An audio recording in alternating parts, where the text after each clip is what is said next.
I'm so glad you guys know what's up. Okay. I'm Zach. Today I'm going to be talking briefly about the Vibram 5 fingers and why people should give them a try regardless of how really weird they look and how uncomfortable you think they might feel. They are designed from the ground up to mimic how the human foot works. It allows your toes to move freely with the 5 individual toe slots, and it mimics the arch of your foot, so it's basically just an exoskeleton or another skin for your foot. All that is basically on it is a sole and a strap to hold it on there. Now, humans have evolved with their body being designed to walk barefoot.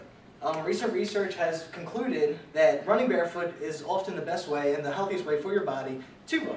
However, since childhood, we're taught to not only walk with our heels first and land on our heels, but a lot of running shoes and shoes have huge soles. Even running shoes, the sole in the heel is much bigger than how it is in the front.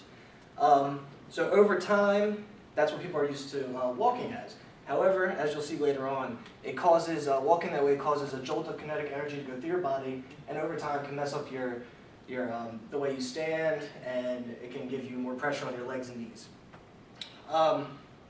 New York Times performed a study where they gave women, 16 women I believe, they gave half of them the 5 fingers and the other half they just gave them regular shoes, and then some of them they let walk on their own barefoot. And they found out that a lot of people, the barefoot runners, ran instinctively the way you would with 5 fingers, with the base of your foot coming first instead of your heels coming first. Unfortunately, running shoes go against that, so when you are given a running shoe and you go to walk or run, your heel does go first. But if you remove the shoe, people will run the way you're supposed to. I have a video briefly, I gotta find the part really quick, don't take more than half a second or 2 seconds, that will explain the difference between running with Vibrams and running with a running shoe. So let me see if I can find the part in the video. After all, we're used to thinking of the padding that most shoes have as providing essential support without which your feet are going to get injured. There's a growing body of research that suggests running barefoot is exactly the way your body was designed to work. The way your leg and foot are designed, they're actually excellent shock absorbers on their own. So when your foot hits the ground, for example, the arch in your foot flattens out and then springs back up to the arch-like shape as you take your next step. A traditional running shoe like this Brooks Trance has a really fat heel, and what that encourages you to do when you're running is hit heel first. So your heel strikes the ground and then it rolls forward onto the front part of your foot. That means the cushion absorbs some of the impact, but your leg is absorbing a lot. Okay. Now, as you can see, there's a really big difference in the way the foot moves when you're wearing both shoes, and which way is how most people run. You can clearly tell in that video. You saw the shoes you have. You can see how people run with them. The heel hitting first. That's where all the pressure goes, and then they roll through.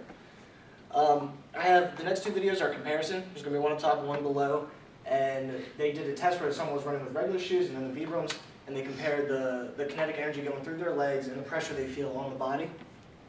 So let me see if I can get these going at the same time. Hopefully they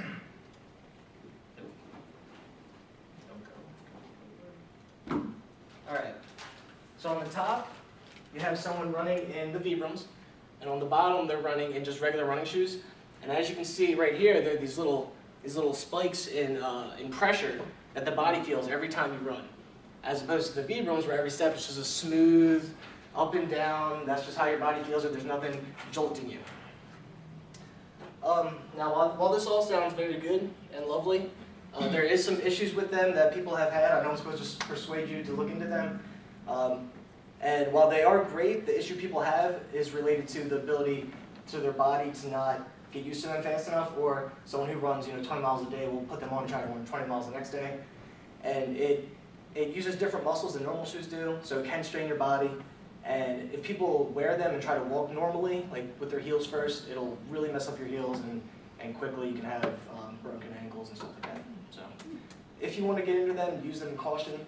Over time, they say, cut your running down to a quarter, and then after 3 weeks, do 10% more every week. But it's definitely something to consider. I know they're weird looking, but it'll help make your body more comfortable, and you'll be running better in no time. That's it. Nice work.